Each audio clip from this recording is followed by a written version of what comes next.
y'all, welcome back to Do It Scared. In this episode, we will be exploring the journey that Matt took, paths that could almost be described as a tale of two entirely different individuals. We'll be exploring the remarkable peaks and the heart-wrenching valleys and the pivotal decisions that make a person's character, and the fine lines that sometimes blur the boundaries of morality, justice, and ethics. At one point, Matt's life can only be described as our modern-day Jekyll and Hyde. Matt will share his journey that led him to the moment where he believed that robbing a bank was his last resort. So join me as we uncover the intricate facets of a life defined by unexpected twists, where the pursuit of redemption and the weight of accountability are closely intertwined. Welcome to Do It Scared, Jekyll and Hyde.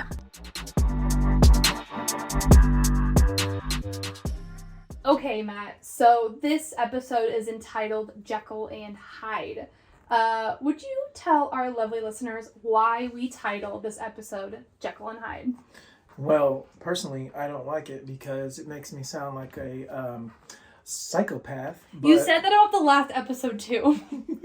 You have to like it because we chose it. Well, it's true because there's this contrast in my life. There's this dichotomy of good and evil, of always, have this moral compass burned into my conscience that I cannot seem to get rid of. I swear I have a conscience as big as this house. And then at the same time, it's been violence, and blood and gore, so to speak, on the other hand. And I get in these situations where I should embrace this stuff and just accept the cards that I've been dealt. But, I'm like, oh, we'll make it better. We'll start all over and have a fresh start soon. So that's what I'm faced with, is a contrast in like 9 different aspects of my life. So it fits. When you said it, I was like, yeah, that's the one. Right. And a lot of that stuff started, in our previous episode talking about childhood. But I think as we go through early adulthood and adulthood, that story becomes even more clear. So let's go ahead and start off with, you just graduated high school miraculously, and you had a horrific month. What happens after that? Okay, so Hell Month was, it was interesting. There was a lot of setbacks there. I feel like there's 4 episodes right there. So to kind of give a synopsis of this and to just keep going, we went over those things that happened, and I'm 18 years old. To me, it's get a job, build a family. You've got a fresh start. There was a huge party, right, at my mom's. Like there's a live band on the porch and probably like 150 people at this thing. And this friend group that I'm in is insane. I mean, from spelunking to rappelling to cliff diving. And I can remember, we've pushed burning cars off of cliffs, all while drinking whiskey and doing psychedelics and just seeing some of the most insane stuff that I've ever seen in my entire life with this American Breed Adventure Club. It was crazy. That was the name of it. So one of the friends, has this girl that they bring over. She's a sweet, traditional country girl. She would never drink or partake. She just kind of sit in the corner and laugh at everyone's shenanigans. And that's how I met Jamie, the mother of my kids. She was 16 years old at the time, and I was 18, and it wasn't long before we were spending a lot of time together. I had just got my place on the route to, one of the houses that the local crews were framing houses. That was my first place because I didn't have a car. So it wasn't long before Jamie was 16 and pregnant. And it was my mission to be the man of the house and to provide for that, right? But I'm still a kid. I'm still growing up, and I'm partying, I'm drinking, I'm not coming home sometimes, and I was just like a real jackass, to be honest with you. my first place didn't last long until, there was some seasonal issue with work, or I didn't go to work, or lost my job, or couldn't pay the rent. And we were, you know, houseless for a few weeks, and here we are looking for another place. The second place we had was where Matthew was born. It was in Lebanon, a little 1-bedroom efficiency apartment. And Jamie's, I can remember I was still just in the same situation, bumming rides to work, halfway going, halfway not, staying drunk and high all the time, and just always into some mischief. At this time, I've got a DUI, a simple possession, a public intoxication under my belt. Jamie's sweet mom, the sweetest lady I've ever met in my entire life, gives us a Cutlass, nice car. This was the G ride, right? She gave it to us, and I drove it to work one day. Ended up drunk before I came home, and wrecked it so bad that we had to park it, and it blew up on us the next time it was out, and ended up vandalized and took into the junkyard. Like a week after that, one of my mom's boyfriends bought us a car, a little Ford Escort, and I think I had it for about 8 hours before I crashed and burned and flipped and wrecked it, and maimed one of my good friend's arms for life. He ended up with like 16 screws in his arms. Oh my gosh. We're watching flames shoot up off of those things in the ditch on Highway 231. After going and looking for a job because I didn't have one. So around the age of 21 is, we had moved around to a few places. I'm drinking, using drugs, starting to sell drugs, selling weed, experimenting with things like cocaine. There's violence. I'm constantly fighting with Jamie. I've got these weighing out these issues. I'm, trying to support for my family, but yeah, I'm toxic and abusive and narcissistic and a real piece of work, and then on the other hand, I can't stand my situation at work. I feel like I'm smarter than everybody there. I feel like I can do these jobs and make more money and be better, and at the same time, I can't even show up on time for a week, right? So I ended up going through a roadblock when I was 20 years old and 99%, and got an underage consumption about 2 hours before I turned 21. My aunt bailed me out the next day. I'd never spent any real time in jail at this point. I was scared to death of it.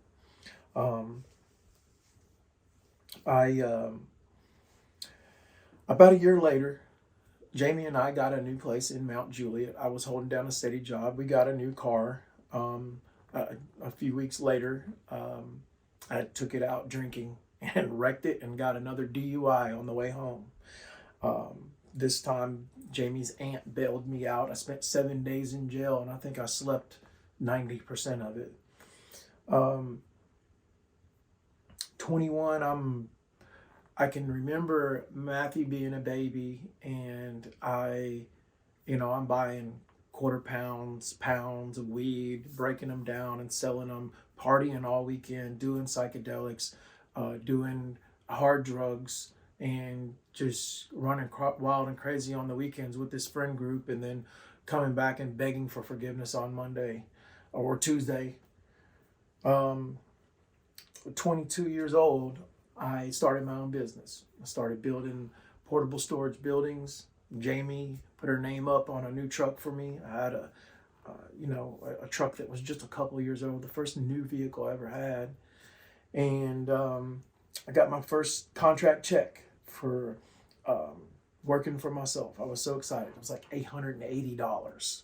And I had worked my tail off all week for this thing. And this was in 2001-ish. So that was a pretty decent amount of money. I employed my brothers and all my friends, and it was, of course, back to the party. At this point, the risks are getting bigger, the crimes are getting bigger. The petty charges in between are escalating. I've got court dates all the time. I know how to behave and how to act, who to talk to and where to go in a courtroom. As usually it's like, where's the door? I'm like, at this point, talking to the DA, trying to work my case out in each of these situations. So 2001-ish, I had my first felony, indoor gardening operation gone bad. I believe the charge on it was 10 to 70 pounds of weed. They confiscated the shotgun that my dad gave me for my 18th birthday, a Belgian Browning, beautiful, beautiful gun I never got to see again. It was an heirloom, and every other thing that I had in the house, down to a pair of scissors. Ransacked the entire house, and it was just terrible. They had picked me up a month later on an indictment, for that on the drug roundup list. And I actually ended up going to court on that. I retained Brody Kane as my criminal defense lawyer. He went to work for me and got me a 3-year suspended sentence because it was my first charge. And a couple months later, I couldn't show up to my probation I wouldn't show up to my probation because I was dirty, tested positive for cocaine, and I went on the run. I absconded from my probation and just stopped showing up. Deleted my name off of any electric bills or mails, and went on the run and drove back roads, trying to build a business that would support my family while I did my prison time, was my thinking at that point. So Jamie's pregnant with my second son at this time. We're creeping up on 2003-ish, and Matthew is 5 years old when Isaac is born. I stayed on the run until right around I think it was 2004, 2005-ish, that the absconsion, the running finally caught up with me. We was on the way home from like the grocery store with the boys in the car. I had a broken tail light. A cop pulled me over, ran my name, which I had been pulled over countless times before, and used an alias. Forgot my driver. I would hide my driver's license under my seat or tuck it into my seat panel everywhere I would go, just in case I got pulled over. Always constantly aware of those things. Driving in the rearview mirror for years. I did this, right? And tried to build, I'm looking at, how do you build steps? How do you do this? How do you do this? Because I want a business, because I believe that I can build something that's going to run on its own while I'm doing my time in jail, because it's coming. I finally go to jail. I do 45 days in there. It's the worst time I've ever done. I thought it was the end of my life. It gave me a chance to dry out. My thinking became clear after about a week. I accepted it, and I developed a plan. I was going to start a business when I got out of there, hell or high water. And I told everybody that I was in jail with that I was going to give them a job and that I have a business. They're like, yeah, okay. So I get out. My aunt helped me. They ended up going to Lowe's and spending like $1,100. Got an air compressor, some nail guns, and some minimal stuff. It wasn't a lot, but I made it work. And that's when I started Jones Custom Carpentry, and it was really successful. I had an 82 F-150 that my aunt put a new engine in and helped me. They put new tires on it, new brakes, new rear end. They put thousands of dollars into this truck. And the tools. Not to mention they paid my rent while I was in jail and helped the attorney. A couple months later, I'm positive again. I don't show up to my probation, and I abscond again. Jones Custom Carpentry continues to be successful. I think the year that I went into business, it was around March. By the end of the year, I had generated around $175,000 as just a guy trimming houses.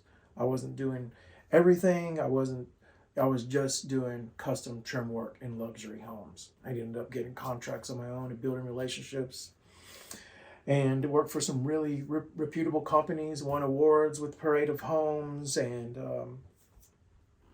at some point, Everything would end up, in some type of, there would be some type of shadow that would be following me at some point, whether it be a job or an employee or an employer or someone like that.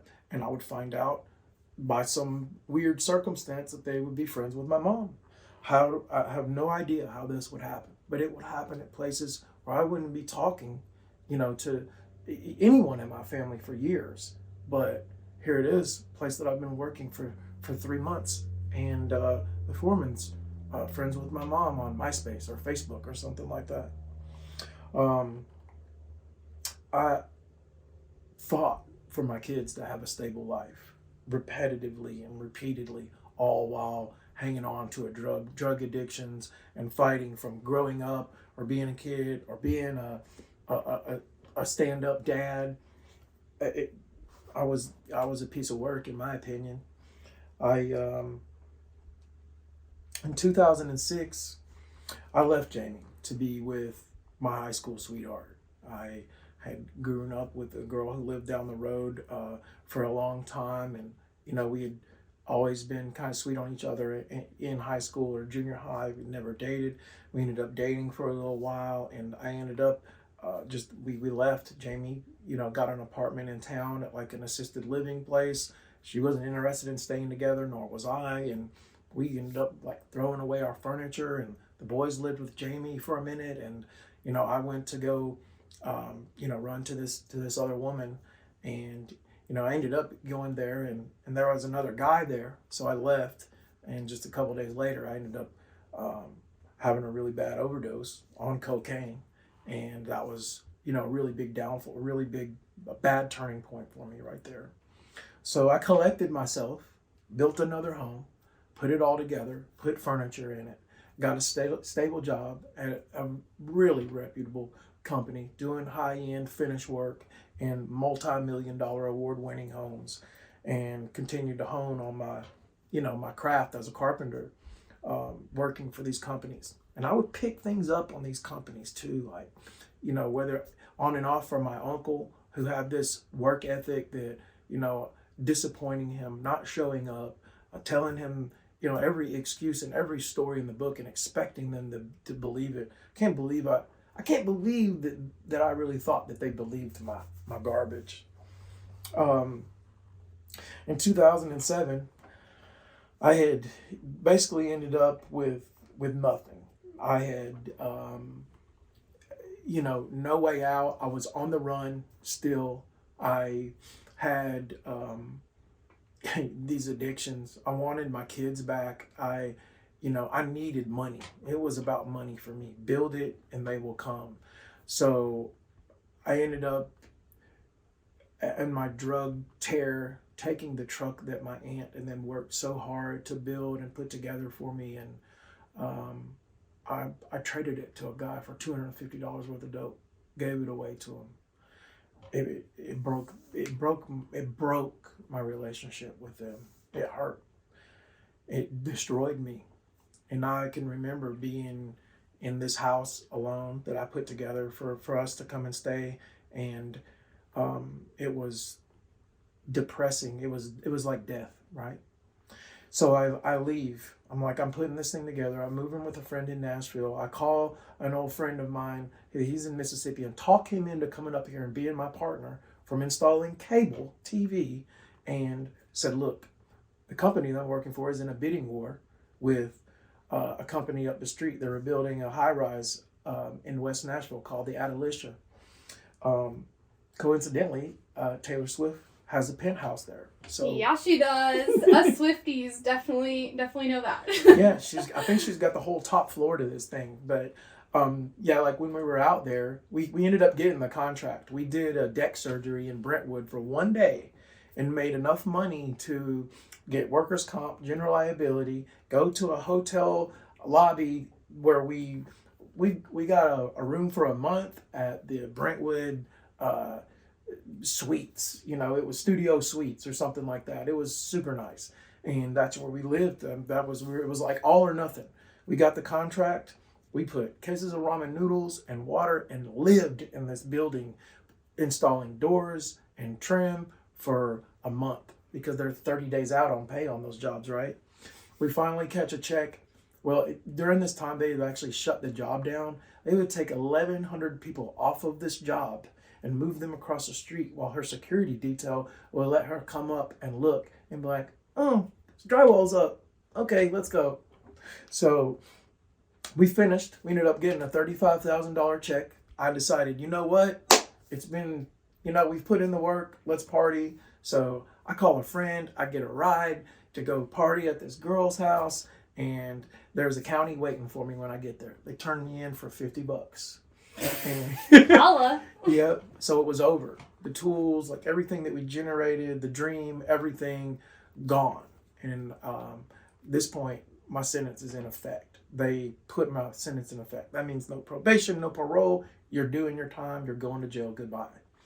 So that was the 3-year sentence that I had prolonged and could have done 3 times already if I'd have just went and did the time. And I was in the county jail as a troublemaker and one of the top tier worst inmates in the jail. I was the first group moved over to the new $8 million jail that they built during that time. The only time I ever got my picture in the paper was when the CERT team was moving us over there in shackles. I ended up being the first person paroled out of that new facility. I made parole like 7 or 8 months later. And once again, my aunts prepared. They had a house that had been abandoned. It needed some work. They got some heaters, some blankets in there. It was wintertime. I fixed the water on this place for a couple of weeks and patched places roof and fixed this place up and got a job right down the street where my uncle was. At this point, can you tell us a little bit about like where's Jamie? Where are the kids? Like what's going on at that point? Oh well, while I was in jail, Jamie met a guy. That situation was over. We had back and forth and tried to make it work through that whole situation. And this was like we had been together for 13 years and as kids, and this was the moment where it was like, hey, she's with another guy, I'm moving on, and that's the end of that chapter of my life. And so when I got out, my mission was to get my kids back and have a new life, and it's going to be different now.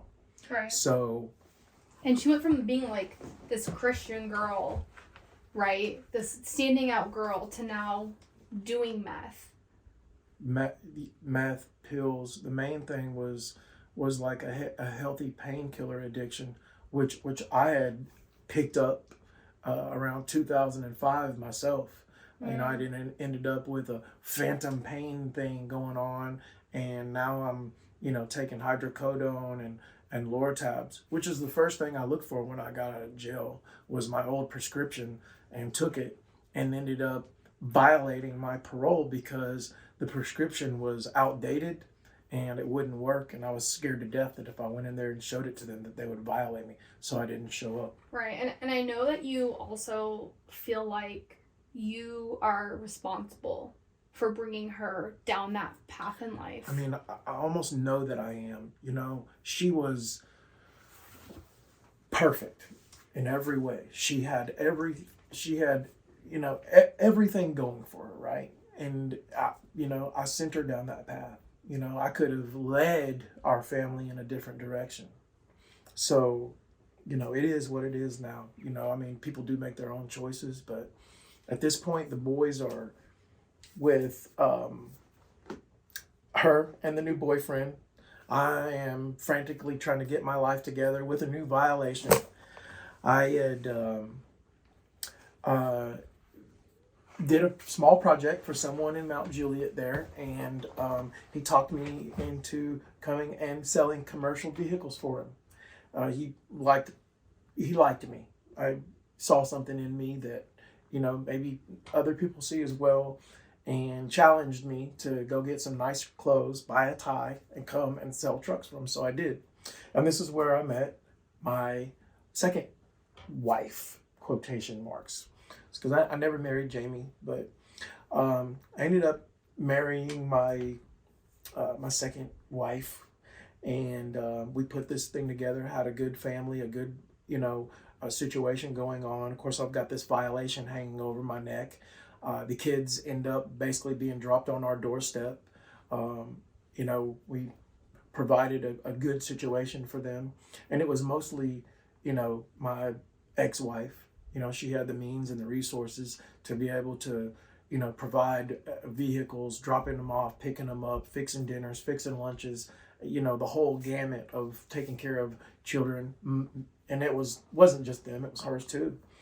And I end up getting caught. I had smarted off to her brother, or I believe there was like a situation where I had there was a gun left in the glove box of one of the company cars, and I kept it.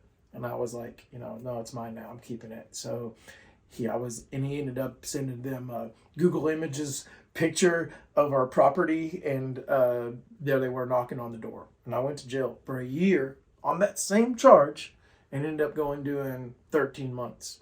The whole time she, wrote me letters, held me down, took the kids to school and back and forth, and was a mom to them while I was in jail for 13 months. When I got out, the economy crunch was in full effect, right? Like all the way, nothing. I was like, I'm always, really good at I'm going to find a job. If there's work out there, I've got the skills to pay the bills. I can represent myself properly. I'm going to get a job, even no matter what it is. And I was having problems, right? Like there wasn't no work to be had. So I started taking odd jobs. I used to be picky and take the candy, like custom stairs and coffered ceilings and things of that nature. But at this point, I was digging ditches and cutting down trees and doing whatever. So, one of my buddies got out of jail right behind me, and he had the plug. So at this point, it'd been, small things. And at this point, we're, picking up truckloads of marijuana, jars and cases of ecstasy pills, stuff that's going to put you in jail for life. Can remember how ignorant I was. Even at this point, I had another indoor gardening operation that almost went bad too. My marriage ended up being destroyed from drugs and the inability to face my addictions. There was a betrayal there, and we decided to get a divorce. We tried to patch it up and limped on for about a year, and eventually it was just me and the boys again, back in a hotel room, and I was scraping together just enough money to get a disposable car from somewhere, which I did. And ultimately, it put me in a situation to where it was like, well, the transmission's gone in the car this week. We can either pay the rent or we can get a transmission. If we get the transmission, we won't have a place to live. If we pay the rent, we won't have a way to get to work. So at that point, I had to call Jamie's aunt and uncle and ask them if they would take care of my sons. I had reached out to people and tried to have a place to stay.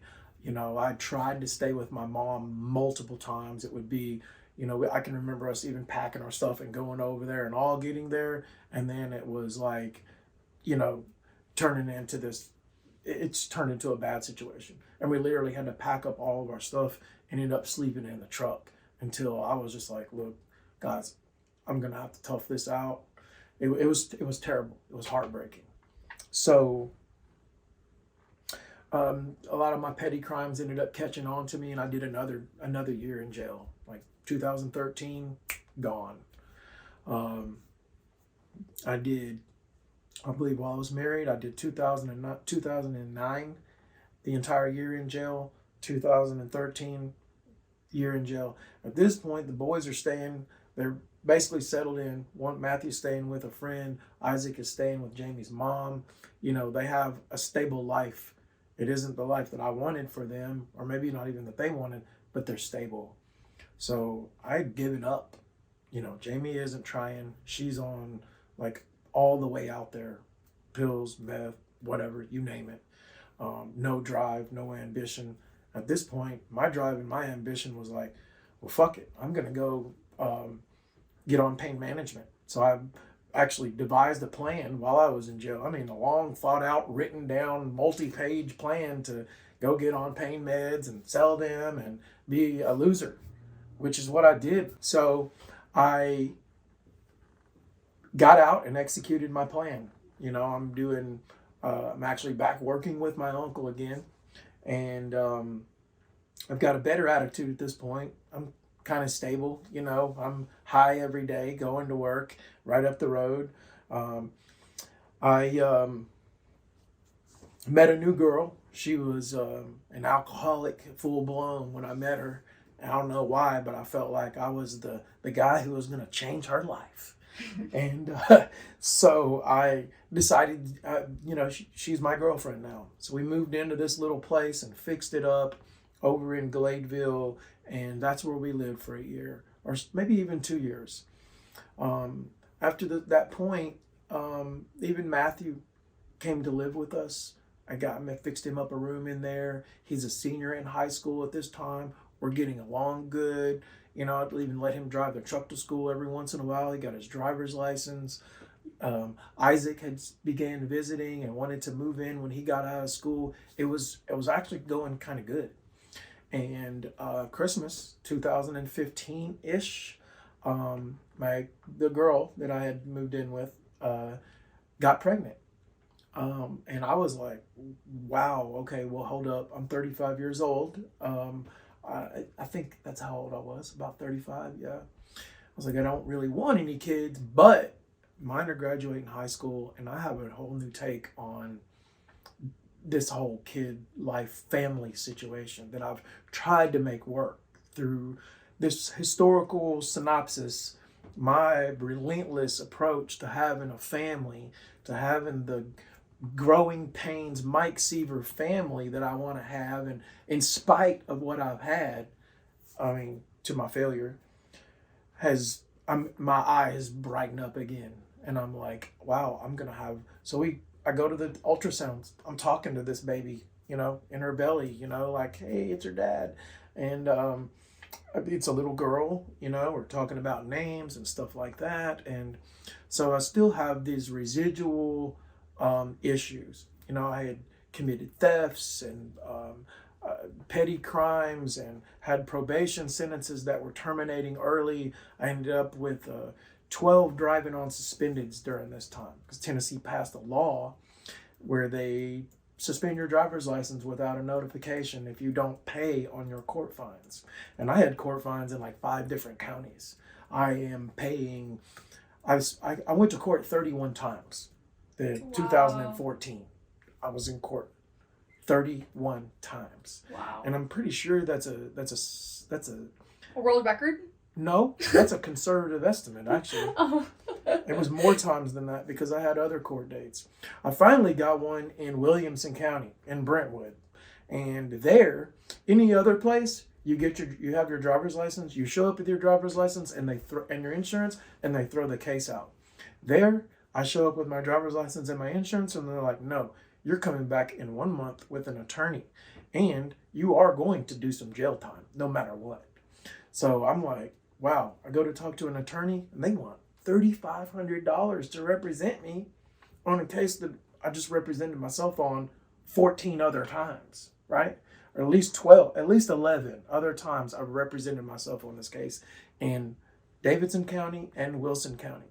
But here, you got to go to an attorney, and you're going to do time, and you're going to pay a fine. So I have that, and so my big plan, I have a new daughter coming. My sons are moving in. I'm a drug addict. I'm like, no, I'm going to get on a recovery plan. I'm going to start a new business. She doesn't even know what I'm capable of. I can mastermind this stuff. I've had 3 businesses already, and I'm good at this. So I create a new company profile, Broken Mold. That was the name of the company. I had the website, the letterhead, the whole deal, and I start scouring the internet. Indeed, Angie's List, Craigslist, and looking for jobs.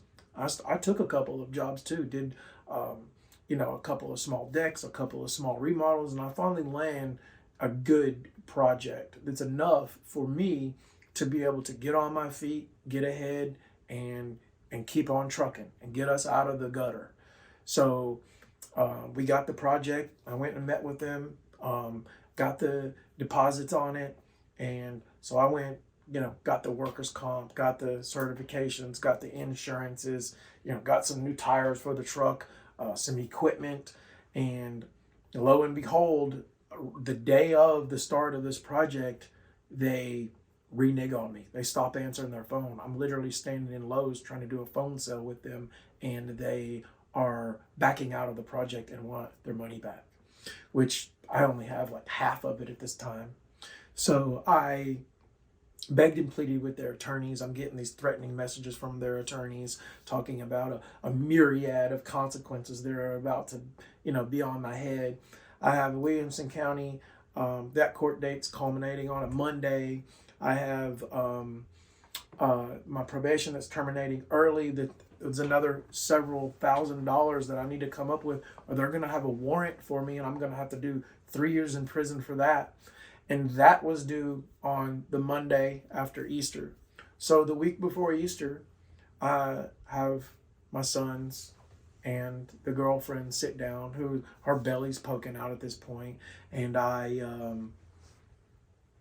sit down and have a meeting with them, and I'm telling them all these problems that we're facing right now, because I'm not just going to sit in the house and wait for the county to come and pick me up, because what'll happen is, I'll go do 30 days, but what'll happen is they will revoke my bond before I get out, and then I'll have to go over here and do time. So I'll be stuck in the system for 7 years, so I needed to fix this situation, and only one thing was going to get me out of it: money.